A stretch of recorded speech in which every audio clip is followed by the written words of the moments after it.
Insecurity, one of Nigeria's biggest challenges, may soon be a thing of the past.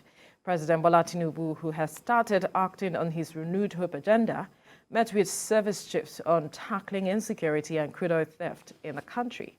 The president at the meeting gave a stern warning to all security agencies to be coordinated with demands of frequent consultations and timely reports, which must be acted upon, while also mandating the security agencies to come up with a blueprint for tackling insecurity in the country. He says the welfare of the troops must be prioritized to achieve maximum solution to the menace.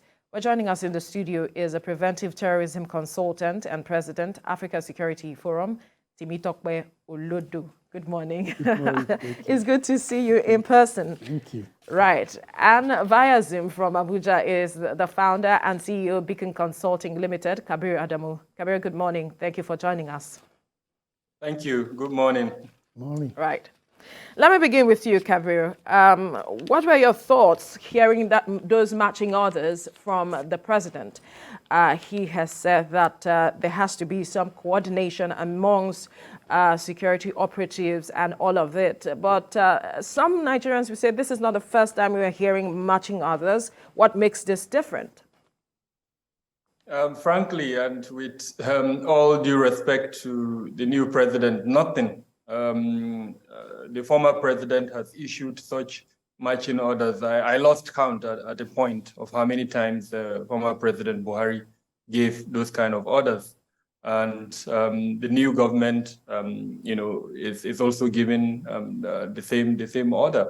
The reality is that the administrative machinery around the government, in other words, the presidency, call them that, although only 2 persons have been appointed so far in terms of what constitutes that presidency. That is the chief of staff to the president and then the secretary to the government of the federation. Now they need to take that order and make them into government instruments that can be used for measurement of performance by these security heads. If you recall, last year, the current national security advisor who was at that meeting, and who gave the after meeting briefing to journalists, set up a committee in December of last year to investigate oil theft in the country. The committee submitted its report in March, where in June, it would be interesting. I mean, I would have been happier if that meeting had reviewed that report, identified what had been implemented between March and June, or late May when that meeting was held, and not, such a direct statement. So I'm hoping that we will deviate from what used to exist under President Buhari to go back to what government really is. Meetings like that should be under a platform, and the secretariat of that meeting need to turn presidential statements, presidential directives, into government instruments that can be measured, and then over a period, develop key performance indicators upon which at the point, say 1 month, 2 months, you can come back and say on the basis of these key performance indicators, this is what has been achieved. Otherwise, sadly, we will just continue the way we had under the Buhari administration. I'd like for you to expatiate on what you mean by turning these matching orders into government instruments. Yeah, whenever a government structure exists. So as an example, one of the things that we asked, was this meeting meant to be a National Security Council meeting? If it was meant to be a National Security Council meeting, that outcome, to an extent, can be gazetted. Now, the moment it's gazetted, it becomes a law.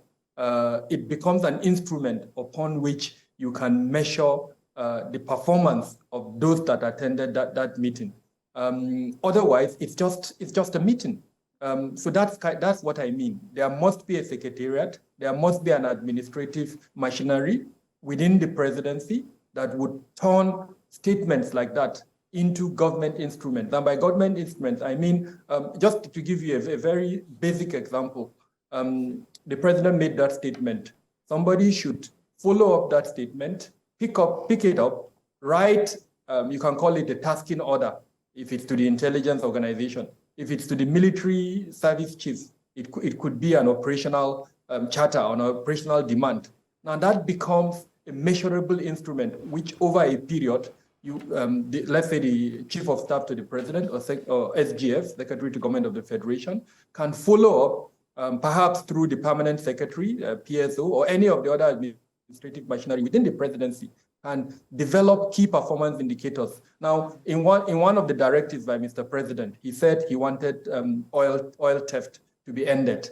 That can be picked up, key performance indicators. And what are these key performance indicators? The simplest one is our OPEC quota at the moment is 1.6 million barrels. And at the last count, I think we're only producing between 900 million to about 1.2 million.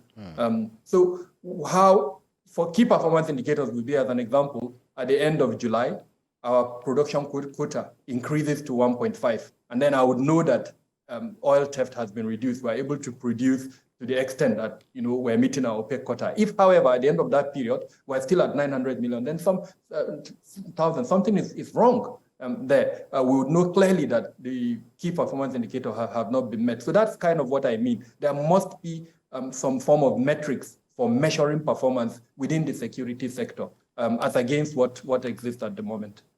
Well, it's quite interesting what Mr. Kabiru Adamu said as regards saying that he has lost counts in the last administration, the former president giving marching orders. I think he gave marching orders, but then the service chiefs refused to march. So let me come to the studio with Mr. Temitope Olodo. It's very, very, it's very saddening to see that we've got service chiefs who take orders, and then they are just the same set of people, well, the same set of security experts that we have in government. Yeah. Do we expect any miracle to be done this time round, so as to put pay to the gang of marauders that we have? I have to agree with Dr. Kabiru, of course. We've been here before, and it's something that we're used to as people within the security sector. For me personally, I don't see any difference of what will happen. These are individuals who are trained in a particular manner, and they approach things in that manner. So it's always very difficult to move them away from that structure. And that's the reason why, personally, if I was advising Mr. President, I would say do what you did with corruption, do what you did with the economic situation, where you have a civilian arm that provide presidential advice. So you bring out experts from around Nigeria and outside Nigeria who are Nigerians, who are experts in different fields, and let them give you an alternative approach, which is what Dr. Kabiru is talking about. Because people outside the traditional approach that we're used to are used to working with KPIs. You work with KPIs, you have objectives. That's the way we work. But these guys don't work in that format. They just give orders and have things done, and they believe they've done a day's job. But for us, it's more than that. And when you look at the UK, where I'm coming from as a former civil servant, we have what we call COBRA. So when your COBRA meets, every time you hear the Prime Minister is having a COBRA meeting, they come out with actions. They don't just say, oh yes, go and blame blueprint. Yes, okay, blueprint. When is that blueprint meant to be delivered? Has it been delivered? Is it red? Is it green? Is it amber? That's what we're talking about. If you're asking them to come up with a blueprint, which I believe is a diversion from the former president who, on the inauguration day, said, you must go to, or no, you must do these actions. Yeah, fair enough. But those actions, we found out what happened anyway. At the end of the day, it's part of history. What we want now is that if you're saying this is a blueprint, they should come up with a blueprint of how to deal with these areas of concerns.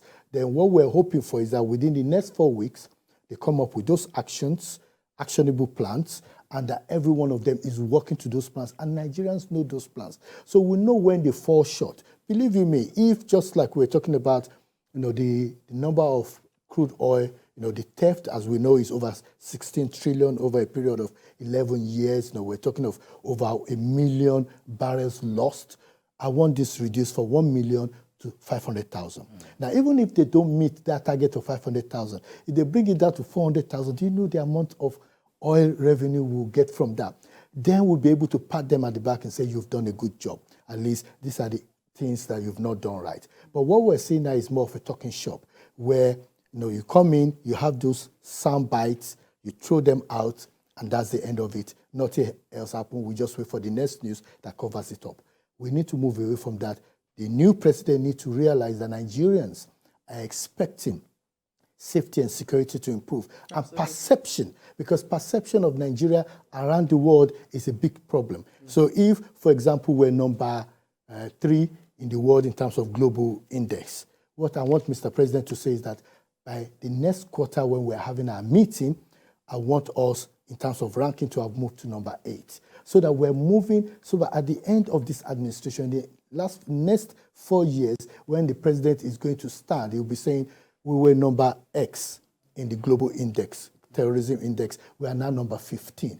And the cost of violence was 2.5 billion. Now the cost of violence are reduced to 500 billion. That's the way we talk about targets. Right. But at the present moment, the way things are going, to me, it's more of a talking shop. And I think that's the help of, that's what KPI is going to do. Exactly. To be able to track what you're doing so far. But then having former generals, old generals, who tried to tackle this Hydra-headed security situation in the country, they're not able to do it. Yeah. How much more of someone who is more of a civilian? Is it possible to tackle the insecurity that way? Definitely. And if you look at Israel, if you look at when America had a problem with the September 11 incident, they realized that there was a lot of holes in the security and architecture, which is the same thing they were having.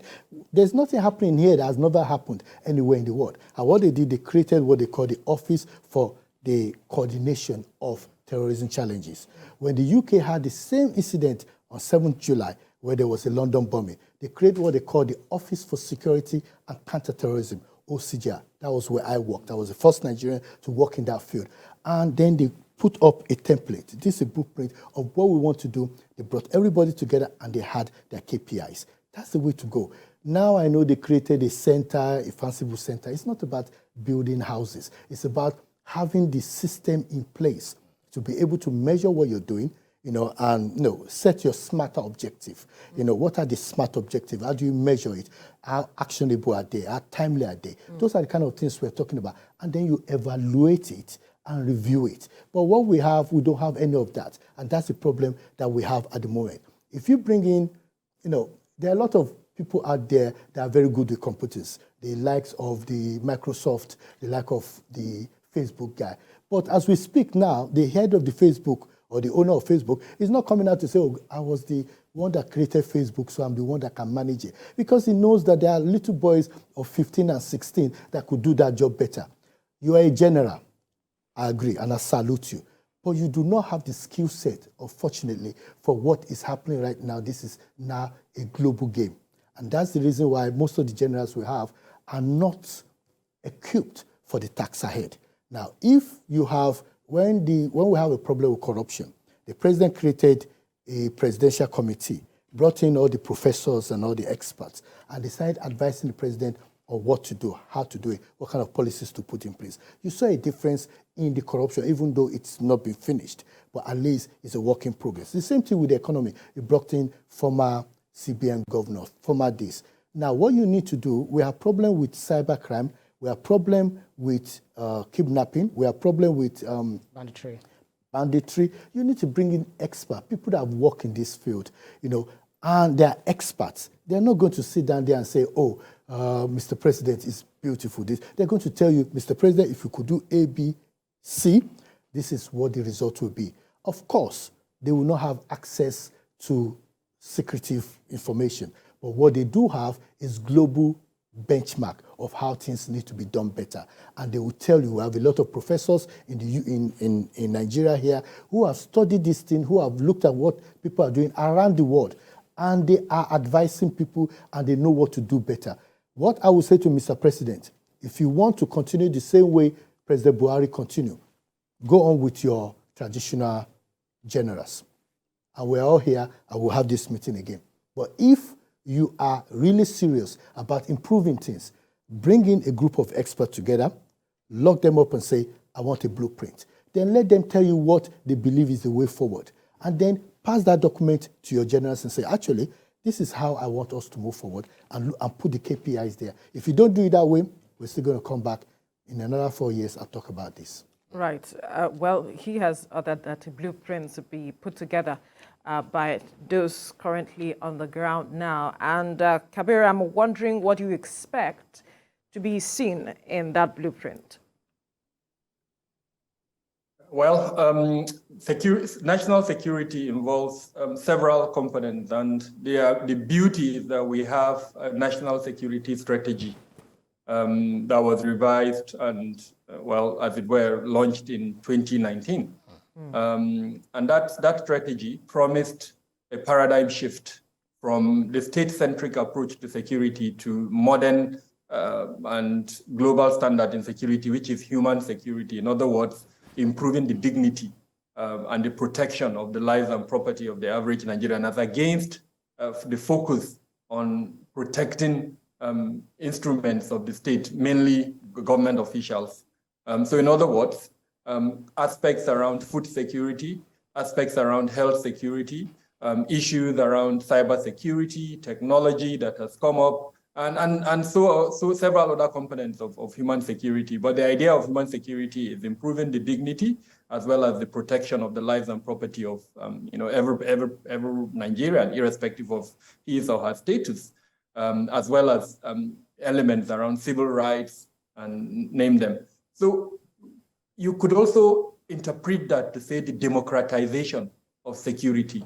So what I expect to see in that blueprint is how to achieve that revised national security strategy. Sadly, that document is domiciled, as it were, in the Office of the National Security Advisor, and it was meant to be a document that would have the buy-in of every Nigerian. I could put you on the spot to ask you, have you seen that document? You know, you could go to the market and ask the market woman or the chairman of the, association of marketers, whatever name they go under, whether they've seen that document. And I can bet you the most likely answer is no. So it means we produced a beautiful document and kept it on a shelf somewhere.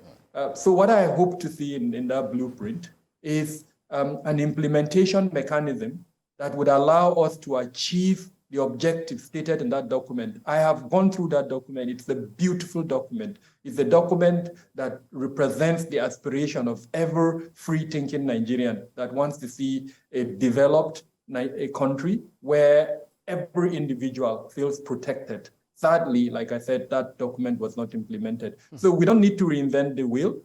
This is not rocket science. We already have what I would call a framework. What we just need to do is to make that framework implementable through the development of an implementation plan. Again, the challenge is that the document was developed in 2019.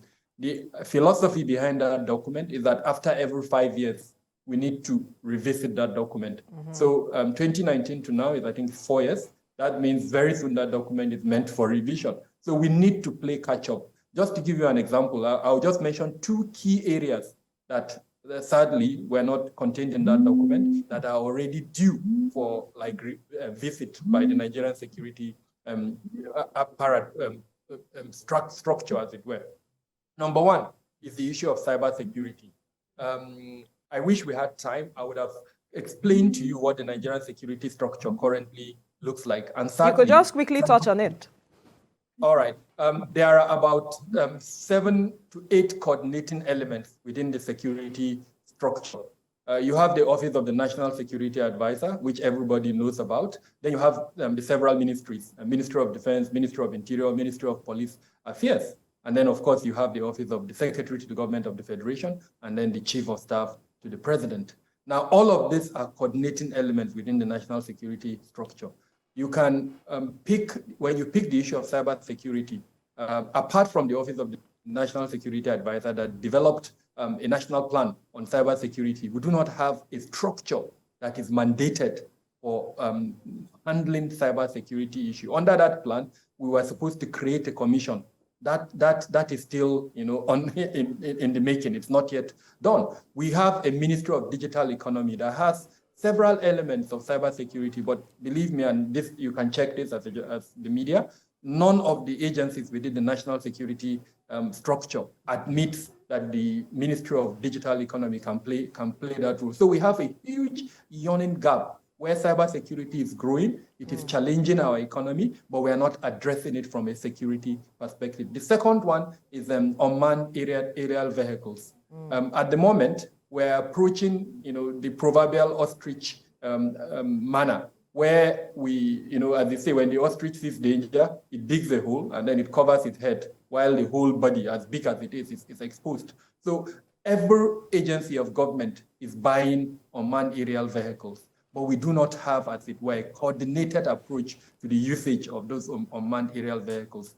Now, on the one hand, their usage by government agencies, but what of when they are used as attack vectors? We have airports that are vulnerable. We have aircraft flying around, and this is a public platform, so I'm a little bit careful what I say. But you are aware that in other parts of the world, unmanned aerial vehicles have been used to attack even sitting presidents. In certain instances, they've been used to kill officials of government. What do we have as a country at the moment to protect ourselves from the adversarial usage of unmanned aerial vehicles? So this is just an example of the yawning gap within the existing national security strategy that even if we implement it, sadly, these two components and several others would not be there. So again, the approach has to be holistic. It has to be, like Temitope mentioned, from experts that understand internal security. The challenge with our military is that their functions, as you are aware, is more about the protection of our territorial integrity and not necessarily internal security. And part of the reason why we're seeing the gaps that we have at the moment is their approach has been one of hardware, boots on ground, and not necessarily approaches that seek to address grievances and diffuse them even before they become security challenges. Absolutely. So I agree totally with Temitope that we need a different sets of persons, and perhaps a combination. I would rather go for a hybrid combination of experts within the private security sector and experts within the public sector. That kind of hybrid, I think, yes, we need the military approach. They are important because some of our enemies, frankly, they have weaponry that only the military can contend with. Right. So let me come to the studio with Temitope Olodo. He has actually expatiated on a lot of things that has needed to be done by this current administration. Yes. And then it touched on the place of technology. Yeah. Let's talk about that. It looks like when they introduce new technology, the thieves, talking about oil bunkers, they are like one step ahead of the government or those in authority. For instance, the oil vessels, those who steal from us, they turn off their automatic identification system so as not to be able to be detected. So what is it that you think can be done to ensure that they are, these people are caught? We beat them. They beat them to their games. They stop them in their tracks. Because to add to that, we see what Saudi Arabia has done, such that they monitor every drop of oil using technology. So how is it that, what can we do to buy into such kind of technology? See, the challenge we have is that we are government. Government has the well-to-do to do anything they want to do. They could cooperate. When I worked, like Mr. Kabiru said, Dr. Kabiru said, when I worked in the Office for Security and Counterterrorism, people come all the way from Sudan and other places, of course, without giving out UK secret, I'm not. They come in to check what we are doing, and then they go and implement it. So if the news is coming out that Saudi Arabia is doing this, all we need to do is for our minister to call Saudi Arabia and say, oh, how are you there? Let me send some few guys over to come and check what you guys are doing. And that's how they cooperate. What we really need to do is to just coordinate what we're doing. We just need to coordinate it. There is nothing special. The UK has oil, but we've not heard of somebody tapping their oil or taking their oil away. The problem we have is that we have fifth columns within the system that are sabotaging what we're doing. And just like Dr. Kabiru mentioned, there was a report commissioned by the NSA, and that report is there. So why is it that we're not implementing that report and having conversation on that report and saying, these are the targets we're going to put in to be able to measure it? There's nothing these guys want to do that we can't even do better. The challenge is that we're not using the resources that we have. Just like the issue of banditry, the issue of ungoverned spaces, all these issues could be dealt with. I had the privilege of working in different places where all these kind of things have been coordinated, and I've realized that most of the people working there, you'll be sad to realize, are Nigerians. If you go into America, there are Nigerians working in those systems, up to MI5, UK, up to CIA, there are Nigerians there. So if those Nigerians could operate outside the country and create value, why is it that we ourselves can create value? That's the reason why I still have hope in this country, that things can change and things can improve. All we need to do is coordinate what we're doing, have KPIs, and ensure that we just don't have strategy, though we have an implementation plan for those strategies, and people are held accountable. It is my hope that under President Tinubu, I always said under President Tinubu, You'll get used to it. yes, under President Tinubu, that things are changed. Let's not have a situation. See, one of the things that Obasanjo was known for was being able to sack people and they're still his friends. You should be able to sack people. They don't need to be, if you bring me in today and I've not delivered, move me sideways. I might be good somewhere else and then move somebody else in. But don't keep people there for the next 2, 3. Personally, if I have my way, I would like him to be changing every other 2 years so that they will realize that they need to put their name in gold within that period of time when they are there. But the tradition or the approach that we have in Africa is like you have to be there forever in order for you to be able to have that And stuff. some people will say, if I sack them, what would they eat? What would their family eat? No. But they are civil servants. They will deliver. Yeah. Right, let's bring it to you now, Kabiru. The president mentioned this matter of security operatives working at cross purposes and colluding with each other, and he says that it is something that this administration would not take lightly. How important was it for him to make this statement? Because we've had stories and we've had reports about this matter of working at cross purposes.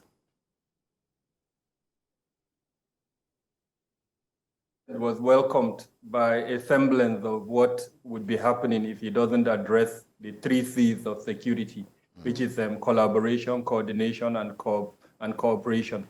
If we don't see an improvement, or rather even a medicine to cure the lack of these 3 C's within our security sector, then sadly, the Bola Tinubu administration will be plagued by that throughout its tenure.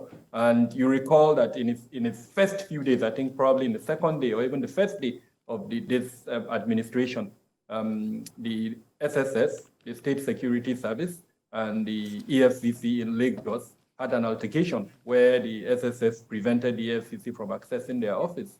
That is a clear example of lack of the 3 C's within the security sector. Now, what I would have expected is for the administration to use the structures that exist in governance. Now, the DSS, as an example, the SSS, is supervised by, to an extent, the Office of the National Security Advisor, and then, of course, the EFCC under the presidency. Now, I am hoping that these 2 supervisory agencies have issued queries to the leadership of these 2 organizations, administrative queries, asking them to explain within 48 hours why that incident happened and succeeded in embarrassing the country and embarrassing the administration. Now, on the basis of that query, we would know by their response why that happened. And then, of course, more importantly, we would know what to do to ensure that it doesn't repeat itself. And this is where, you remember earlier on when I was talking about the structures of the security structure within the country, I mentioned the SGF and the Chief of Staff to the President. Now, this is where they come in. They are very important in security governance. And to achieve coordination, collaboration, and cooperation, the role of all the 7 or 8 coordinating elements within the national security architecture is absolutely important, because they are the ones who are supposed to coordinate and ensure better collaboration and cooperation at the operational level. Now, where we don't see them working together, especially in convening the several councils that exist within our constitutional arrangement in the security sector, then we won't have it right. Some of the sector, the councils are the National Security Council, National Defense Council. Temitope earlier talked about the COBRA. Our equivalent of that are these councils that exist, and the role of the SGF and the Chief of Staff to the President in convening this council Right. by advising Mr. President is absolutely important. Okay, we'll have to leave the conversation here now. Kabir Adamu, founder and CEO, Beacon Consulting Limited, thank you for your time, as well as our guest in the studio, preventive terrorism consultant and President Africa Security Forum, Temitope Olodu, for your time on the program as well. Thank you, gentlemen.